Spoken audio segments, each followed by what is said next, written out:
Hi, my name is Ty Preiniger. I'm a technology facilitator for Mesquite ISD, and this is the next lesson in our Google My Mapping of U.S. history, all about Thomas Jefferson's presidency and the events that took place during it. So what you're going to need is a handout for this particular lesson. You can get it at ushistory1to1.weebly.com.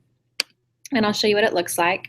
You'll want to give your kids a copy so they can keep track of everything that needs to be mapped for this layer. And it also has essential questions related to the TEKS that students should be able to answer about this topic. In addition, you'll want to have them pull up their My Map. If this is the first map that you're creating, you'll have to you can put in other layers and get to them, complete them at a different time. Otherwise, you can just start with one, name it the Jefferson layer. Make sure that the correct layer is selected by having this blue bar by the side, and then you are ready to map. So we always start out our mapping with identifying other important countries that will be kind of talked about in this lesson. So we want to add a marker for England. We're going to make it red. England is always red on our maps. If you have time, you can add a image of England's flag. We'll add a marker in France. Keep it blue. And then last, we'll add a marker for Spain. And we'll make that, oops, sorry about that. We will make that orange.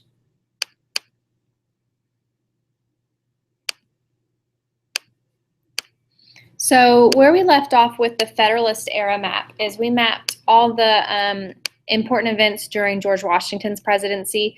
So we showed what the country looked like in 1790. So we want to do that again. So you can check the Federalist era and then make sure that the Jefferson layer is selected, and you can just trace over these lines that you made to add it to our current layer. Or you can just do it again. You can use your textbook or a picture online to see what the country looked like. But I want to make sure that the Jefferson layer is selected. I'm going to use my line tool, and I'm going to map what the U.S. looked like in 1790. So we can show how much it grew during Thomas Jefferson's presidency.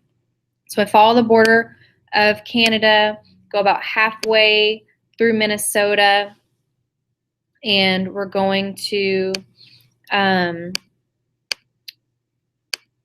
click down the borders of these states because that's the Mississippi River, and that served as a natural border between the U.S. and who owned the land out west. At the top of Louisiana, of the boot part, we're going to go straight across the top of Florida because Spain still owns that.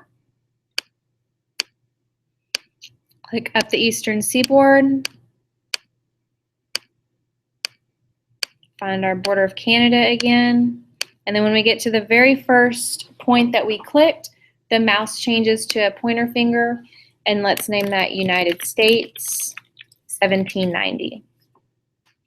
And just to make sure, we can search for a map of that time, and you can see that sure enough, this is what it looked like.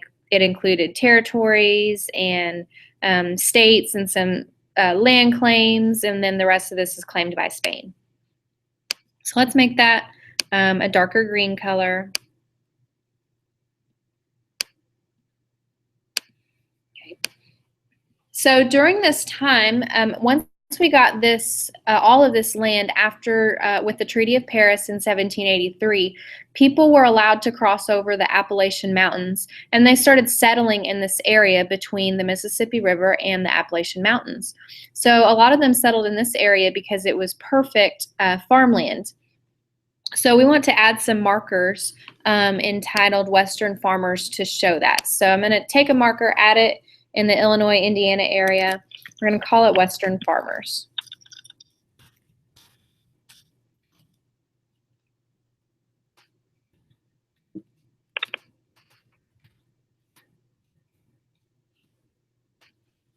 And let's make it, there's an icon that represents like I think it's called Health Foods wheat grain, and we can make it this greenish yellow color. So let's add a couple more of those.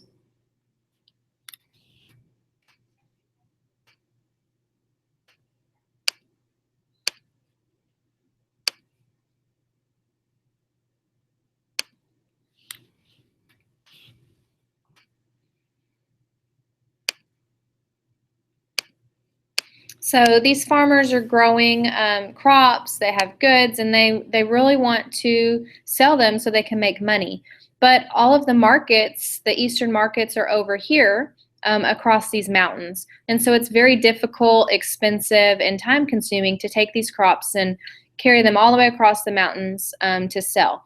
But it is much easier for them to be able to put them on a boat or on a barge and ship them, just float them down the Mississippi River around to market. So we want to use our line tool to draw that.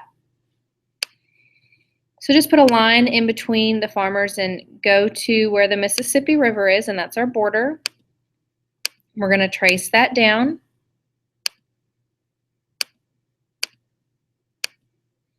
To the middle of Louisiana, out the Gulf of Mexico, around Florida, and let's just put them, let's say, in this Bay Area.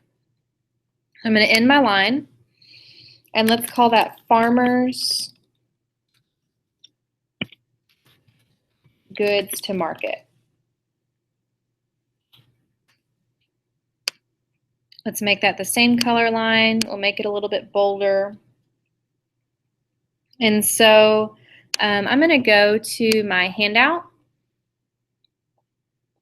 and copy and paste this information.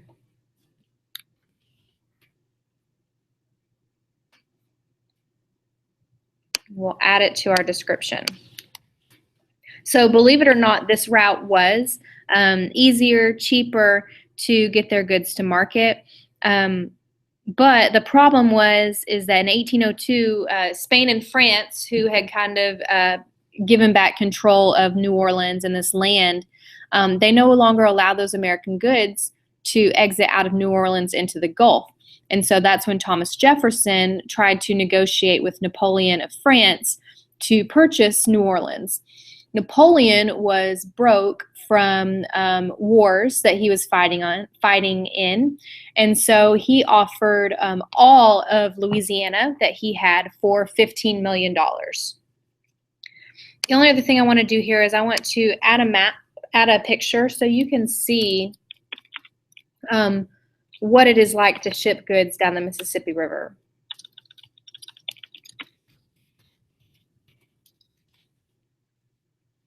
And we may not have an old picture of back then what it looked like, but this is still extremely common. So you can see a barge basically pushing these goods down the river.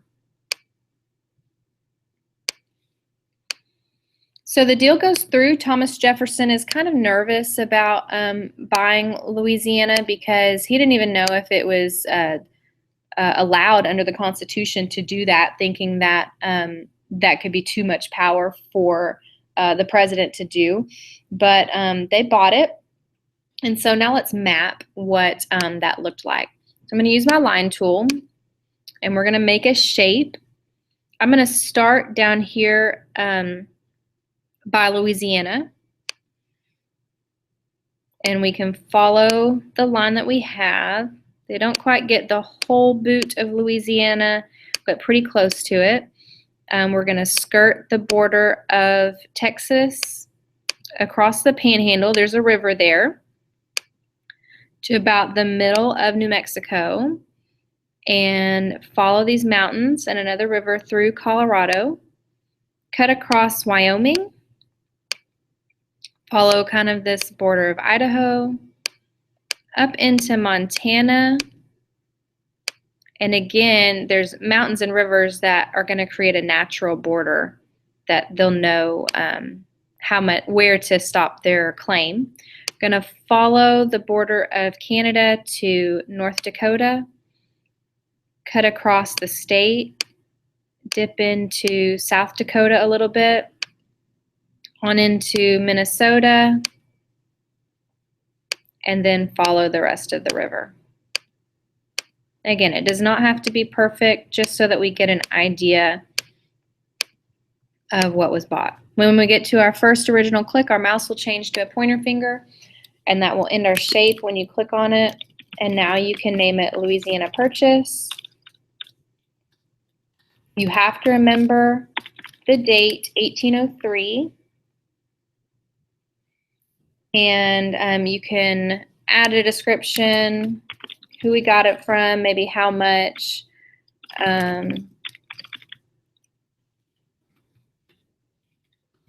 It doubled the size of the United States, ended up being about 3 cents an acre.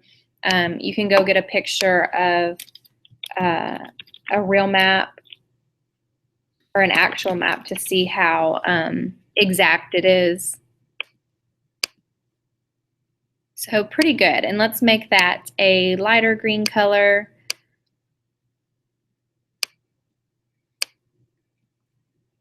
All right, so Thomas Jefferson bought it, and he didn't exactly know what all was out there. And so he commissioned Lewis and Clark to go explore it. Remember back during exploration times, people wanted to find that water route to Asia, the Northwest Passage. And so that's something that Lewis and Clark are going to search for. So they're going to start out in the city of St. Louis, Missouri. We know that city is nicknamed the Gateway to the West, and you can visit the St. Louis Arch there. So let's search for the city of St. Louis. We're going to add it to our map.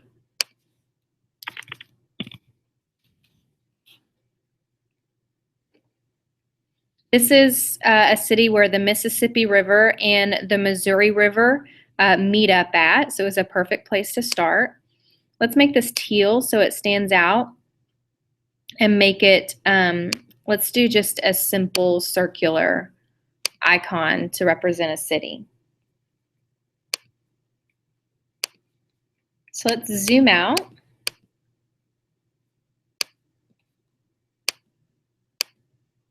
Now, if you want to try to follow the river exactly, it'll be tough if you have your shape not very transparent. So you can adjust that as needed. But what I want to do is I want to use my line tool to map the route that Lewis and Clark took.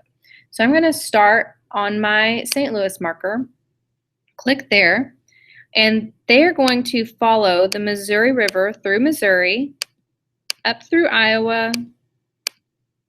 It becomes this kind of jagged border of Nebraska. And you can still kind of see the river. It gets pretty broad here in South Dakota, so you can follow it. Up through North Dakota, you can still see the river. And they're actually going upstream. This river is not, the river is flowing towards the Mississippi River and on out the Gulf. So we are mapping upstream.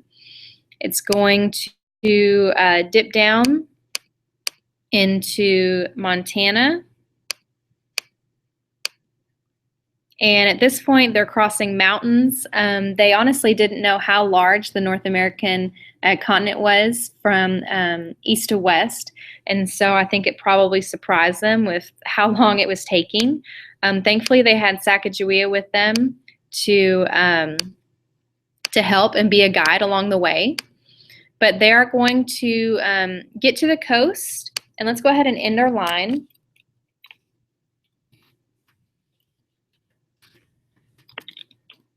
I'm going to name it Lewis and Clark's Journey West. And you can add as much information as you have time for. Let's make this line the same teal color as our cities. I'll make it a little bit bolder. And the place where they actually ended up here was Fort Clatsop.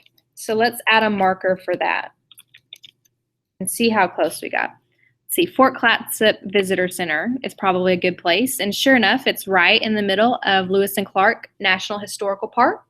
So let's add that to our map. I'll change the title just to Fort Clatsop. It took Lewis and Clark 2 years to get to this point.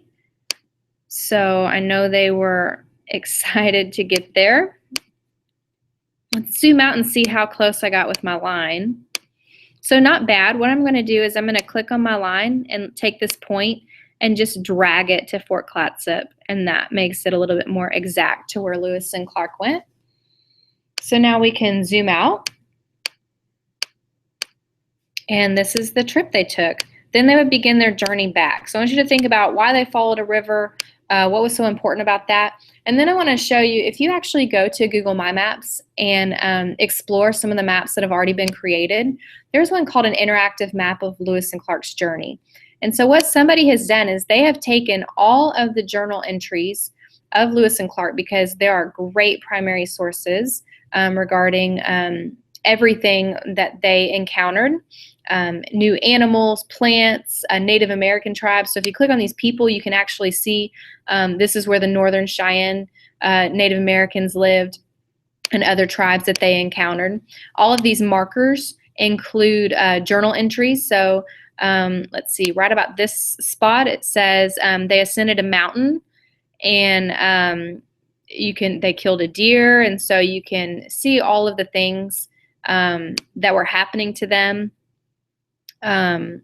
Here's the Yellowstone River. So your kids can kind of explore this, and there's some great tools with National Geographic I would pair with this, and then maybe watch that documentary on Lewis and Clark. It's really good. I highly recommend it. So there's only one other thing that we want to add to our map that happened during Jefferson's presidency that we can map. And there was an attack on a U.S. ship here out in the Atlantic Ocean. And so think about it. George Washington wanted to stay neutral. John Adams, remember way back when, he was the lawyer for the British soldiers during the Boston Massacre. So he kind of had ties to Britain. And here Jefferson is he just bought all this land from France. And so we kind of have this back and forth of, which country do we align with most? England or France? And that was definitely something that was argued on with both of the political parties at this time. And so let's add a marker out here in the North Atlantic Ocean, and let's name it Attack on American Ship. And so there was an attack on the Chesapeake. And it was American ship. It was from the British. And this led to the embargo of 1807. So what an embargo is it's basically where we're not going to have any trade with that country. And Thomas Jefferson decided that we were going to have this embargo with England. And that ended up really hurting the U.S. and wasn't a very good way to close out Jefferson's presidency. You can add a picture, and there's some really good political cartoons about this embargo, so you can have an idea of how people felt about it. And let's make this icon a ship, and let's make it a red ship because the British had an impact on it. And so where that kind of leaves us is now our country has doubled in size. We're kind of have our sights maybe out west. We're going to talk about more growth and expansion on our next layer with the fourth and fifth president. And that's also going to have huge implications on what we tell European countries how they can and can't settle in the Americas with the Monroe Doctrine. So that's coming up. Thank you. And if you have any questions, just please visit ushistory1to1.weebly.com, and we'll see you next time.